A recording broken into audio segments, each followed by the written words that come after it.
अस्सलाम वालेकुम dear students. आज हमने चैप्टर स्टार्ट करना है, chapter number 3, page number 31, biodiversity. तो बेटा देखें, सबसे पहले हम देखेंगे बायोडाइवर्सिटी क्या है।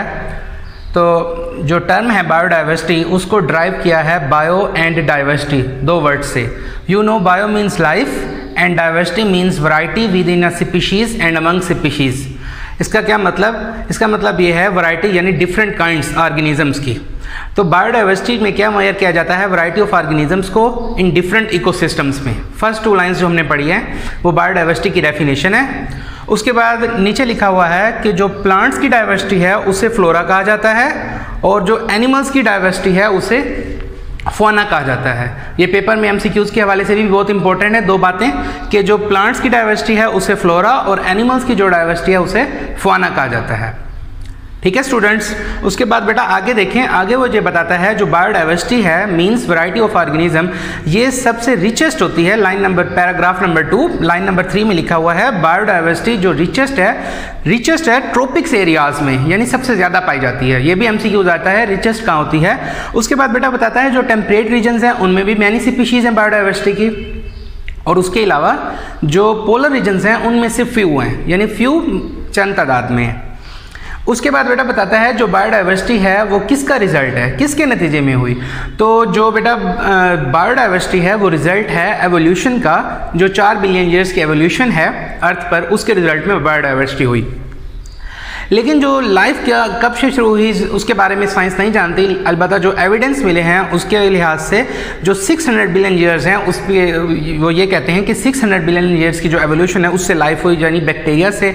और उसके बाद अब ये बायोडाइवर्सिटी हमने पढ़ लिया कि बायोडाइवर्सिटी क्या है, ठीक है। उसके बाद प्लांट्स की डाइवर्सिटी फ्लोरा और एनिमल्स की डाइवर्सिटी फौना, ठीक है। सबसे रिचेस्ट कहाँ होती है? ट्रॉपिक्स एरियाज में। उसके बाद डियर स्टूडेंट्स पेज नंबर 32 पर देखें, इसकी इंपॉर्टेंस बताइए, बायोडाइवर्सिटी की इंपॉर्टेंस क्या है। तो सबसे हमें पहले ये बताता है कि जो बायोडाइवर्सिटी की इंपॉर्टेंस है वो क्या है? प्रोवाइड्स फूड फॉर ह्यूमंस, यानी इंसान को क्या करती है बायोडाइवर्सिटी? फूड प्रोवाइड करती है, as we get milk and meat from animals.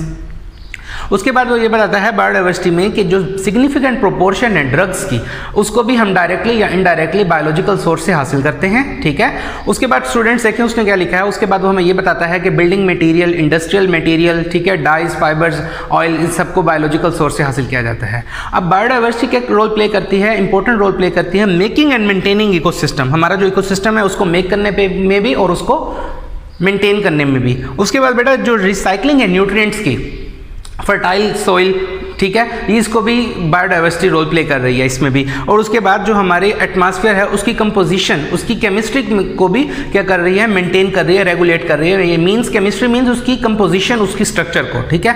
अगर ये शॉर्ट क्वेश्चन में आता है बायोडाइवर्सिटी की इंपॉर्टेंस तो हम 2 पॉइंट लिख लेते हैं, एक ये कि प्रोवाइड्स फूड फॉर ह्यूमंस और एक लास्ट वाला पॉइंट लिख लें कि recycling nutrients and fertile soil. लेकिन अगर लॉन्ग क्वेश्चन में आता है बायोडाइवर्सिटी की इंपॉर्टेंस तो आप 5 पॉइंट बना लें। एक पॉइंट ये बना लें कि बायोडाइवर्सिटी क्या करती है? प्रोवाइड करती है फूड फॉर ह्यूमंस, और दूसरा ये बना लें कि सिग्निफिकेंट प्रोपोर्शन है ड्रग्स की उसको बायोलॉजिकल सोर्स से हासिल किया जाता है। इसी तरह इकोसिस्टम को मेंटेन करती है, पॉइंट नंबर 3 बन जाएगा। पॉइंट नंबर 4 बन जाएगा कि जो हमारी केमिस्ट्री है यानी एटमॉस्फेयर की केमिस्ट्री उसको भी रेगुलेट कर रही है बायोडाइवर्सिटी। और पॉइंट नंबर 5 में हम ये कहेंगे कि जो रिसाइकलिंग है न्यूट्रिएंट्स की उसमें भी बायोडाइवर्सिटी का बहुत ज़्यादा रोल है, ठीक है स्टूडेंट्स। अगर हमने लॉन्ग में बनाना हो, लॉन्ग क्वेश्चन आए तो उसमें हम ये 5 पॉइंट्स लिख सकते हैं। उसके बाद पेज नंबर 33 पर आ जाएँ, उसमें वो ये बताता है कि क्लासिफिकेशन क्या है, ठीक है। उसमें वो कहता है डिसिमिलर यानी डिफरेंट काइंड्स के ऑर्गेनिजम्स हैं, ठीक है, ज़मीन पर। तो बायोलॉजिस्ट ने जितने ऑर्गेनिज्म को रिकॉग्नाइज किया है उसमें एनिमल्स की 1.5 मिलियन टाइप्स हैं जिसको हमने रिकॉग्नाइज किया बायोलॉजिस्ट ने, और प्लांट्स की 0.5 मिलियन टाइप्स हैं जिसको अब तक रिकॉग्नाइज किया जा चुका है। ये एमसीक्यूज में भी आता है कि एनिमल्स की कितनी रिकॉग्नाइज हुई हैं? 1.5 मिलियन। प्लांट्स की कितनी हुई हैं? 0.5 मिलियन। बाकी अभी अननोन है। तो बेटा देखें आप मुख्तलिफ डिफरेंट काइंड्स हैं ऑर्गेनिज्म के। कुछ ऐसे हैं जो सी समंदर में रहते हैं, कुछ लैंड ज़मीन पर रहते हैं, कुछ फ्लाई करते हैं। तो जो डिफरेंट काइंड्स ऑर्गेनिज्म का इनका वे ऑफ रिप्रोडक्शन भी डिफरेंट है, तो हर एक को लर्न करना बहुत ज़्यादा मुश्किल होता है। तो बायोलॉजिस्ट क्या करता है? ऑर्गेनिज्म को बायोलॉजिकल क्लासिफिकेशन की मदद से, बायोलॉजिकल क्लासिफिकेशन एक मेथड है जिसमें हम ऑर्गेनिज्म को डिवाइड करते हैं ग्रुप्स एंड सब ग्रुप्स में। Biological classification is a method in which biologist divide organism into groups and सब ग्रुप्स। ये पेपर में भी आपका शॉर्ट क्वेश्चन आता है, व्हाट इज बायोलॉजिकल क्लासिफिकेशन, तो ये आपने डेडलाइन लिखनी है। उसके बाद बेटा इसके एम्स में आ जाएं। एम्स में वो ये बताता है कि दो इंपॉर्टेंट एम्स हैं। एम्स में सबसे पहले वो हमें टेक्सोनोमी और सिस्टमैटिक्स से इंट्रोड्यूस करवाता है। आप चैप्टर 1 में पढ़ चुके हैं कि टेक्सोनोमी में क्या किया जाता है, बायोलॉजी की वो ब्रांच है जिसमें हम क्लासिफिकेशन को स्टडी करते हैं, लेकिन बेटा सिस्टमैटिक्स में क्लासिफिकेशन के साथ साथ हम उसकी एवोल्यूशनरी हिस्ट्री को भी थोड़ा सा ट्रेस करते हैं। ये डिफरेंस है टेक्सोनोमी और सिस्टमैटिक्स में। ये भी शॉर्ट क्वेश्चन बन सकता है। उसके बाद बेटा दो इंपॉर्टेंट एम्स हैं। एक एम ये है कि सिमिलैरिटी और differences, to determine similarity and differences, यानी एक जैसी चीज़ों को और फर्क वाली चीज़ों को देखना ताकि हम उसको स्टडी आसानी से कर सकें। पॉइंट नंबर 2 में क्या है, to find evolutionary relationship among organism, जानदारों में एवोल्यूशनरी रिलेशनशिप को स्टडी करना। अच्छा, ये बेटा 2 पॉइंट एम्स हैं जो शॉर्ट क्वेश्चन के हवाले से इंपॉर्टेंट है। उसके बाद नीचे आ जाए, अगला पैराग्राफ है बेसिस ऑफ क्लासिफिकेशन। अब बेसिस के हवाले से वो कहता है जो जानदारों की क्लासिफिकेशन है वो बेस करती है रिलेशनशिप अमंग ऑर्गेनिज्म। अब ये जो रिलेशनशिप है ये कहाँ से आता है, ये सिमिलैरिटीज से आता है। इस relationship is got through similarities. जानदारों में सिमिलैरिटीज क्या है। अब कुछ जानदार ऐसे होते हैं वो दूसरे से मोर क्लोजली रिलेटेड होते हैं देन अदर्स, दूसरों की निस्बत। फॉर एग्जाम्पल स्पैरो जो है वो मोर क्लोजली रिलेटेड है पिजन से देन इंसेक्ट्स। अब बेटा जब बियोलॉजिस्ट क्लासीफाई करता है ऑर्गेनिज्म को ग्रुप्स या सब ग्रुप्स में, तो वो जो उसके अंदर सिमिलैरिटीज होती हैं उसको इंटरनल और एक्सटर्नल दोनों लिहाज से देखते हैं और जानदार की जो डेवलपमेंटल स्टेजेस हैं उसको भी अच्छे से स्टडी करता है। अब बेटा बेसिस के बाद अगला पॉइंट क्या है, टेक्सोनोमिक हायरार्ची। वो कहता है टेक्सोनोमिक हायरार्ची में ये कहता है the group in which organism are classified, वो ग्रुप जिसमें हम जानदार को क्लासीफाई करते हैं उसको क्या कहा जाता है, टेक्सोनोमिक हायरार्ची। ये भी शॉर्ट क्वेश्चन है, व्हाट इज टेक्सोनोमिक हायरार्ची या डिफाइन टेक्सोनोमिक हायरार्ची। तो बेटा इसमें 2 लाइंस यही, the group in which organism are classified are called taxonomic hierarchy. अब इसमें बेटा लिखा हुआ है kingdom is the largest taxon, kingdom सबसे बड़ा टेक्सोन है। ये भी पेपर में पॉइंट है एमसीक्यूज का कि कौन सा सबसे बड़ा टेक्सोन है, किंगडम है। अच्छा, उसके बाद बेटा अगले पेज पर पेज नंबर 34 पर देखें, उसने बताया है कि जो क्लासिफिकेशन के यूनिट्स हैं यानी कि kingdom, phylum, class, order, family, genus और स्पीशीज। तो आपने इसको याद करने के लिए एक टेक्निकल टर्म ध्यान में रखनी है। वो क्या रखनी है, ये देखें व्हाइट बोर्ड की तरफ मैंने लिखा है काइंडली पे कैश और फर्निश्ड गुड सिक्योरिटी, यानी कि इसका मतलब क्या बनेगा कि कैश को पे करें और अच्छी सिक्योरिटी को हासिल करें। तो आपने इसमें से निकाल लेना है, काइंडली में के से किंगडम, पे में से पी से फाइलम, कैश में सी है इससे क्लास, सी से क्लास, ठीक है, और ओ से ऑर्डर, फर्निश्ड में एफ से फैमिली बन जाएगा, गुड में जी से जीनस बन जाएगा और सिक्योरिटी में एस से स्पीशीज बन जाएगा। तो इस तरह से हमें याद हो जाएगा kingdom, phylum, class, order, family, genus और स्पीशीज। इसमें किंगडम सबसे लार्जेस्ट टेक्सोन है। अभी हमने पेज नंबर 33 पर इसका जिक्र किया था। अब बेटा ये जो phylum, class, order, family, genus, species जितने भी हैं ये पेपर में सब एमसीक्यूज के हवाले से हैं, तो आपने जरा इसको ना समझ के पढ़ना है, रटा नहीं लगाना। ये देखें ये फाइलम है, इसके आगे क्या है, क्लास। तो फाइलम किसका ग्रुप होगा, रिलेटेड क्लासेस का। क्लास किसका होगा, क्लास से आगे ऑर्डर है तो क्लास रिलेटेड ग्रुप होगा ऑर्डर्स का। ऑर्डर किसका होगा, ऑर्डर से आगे फैमिली है, ऑर्डर किसका रिलेटेड ग्रुप होगा, फैमिलीज का। फैमिली किसका होगा, फैमिली के आगे जीनस है तो ये फैमिली रिलेटेड ग्रुप होगा जेनरा का। अब जीनस के आगे क्या है, ये रिलेटेड ग्रुप होगा स्पीशीज का। और स्पीशीज के बारे में आप जानते हैं ग्रुप ऑफ सिमिलर ऑर्गेनिज्म, एक जैसे जानदारों का ग्रुप। अब बेटा उसने 2 जानदारों की क्लासिफिकेशन लिखी है, एक ह्यूमन बीइंग हमारी यानी इंसानों की, और दूसरा उसने लिखा पी यानी मटर की। तो आपने देखना है उसका ह्यूमन का या पी का kingdom, phylum, class, order, family, genus, species हर एक को बताया। अगर हम इंसान का लें kingdom, phylum, class, order, family, genus, species, तो क्या लिखा है, Animalia, Chordata, Mammalia, primates, Hominidae, Homo और सैपियंस, होमो सैपियंस। तो उसने जब लिखा है साइंटिफिक नेम, जब आप लिखेंगे इंसान का साइंटिफिक नेम होमो सैपियंस तो आपने पूरे स्पेलिंग ही लिखने हैं।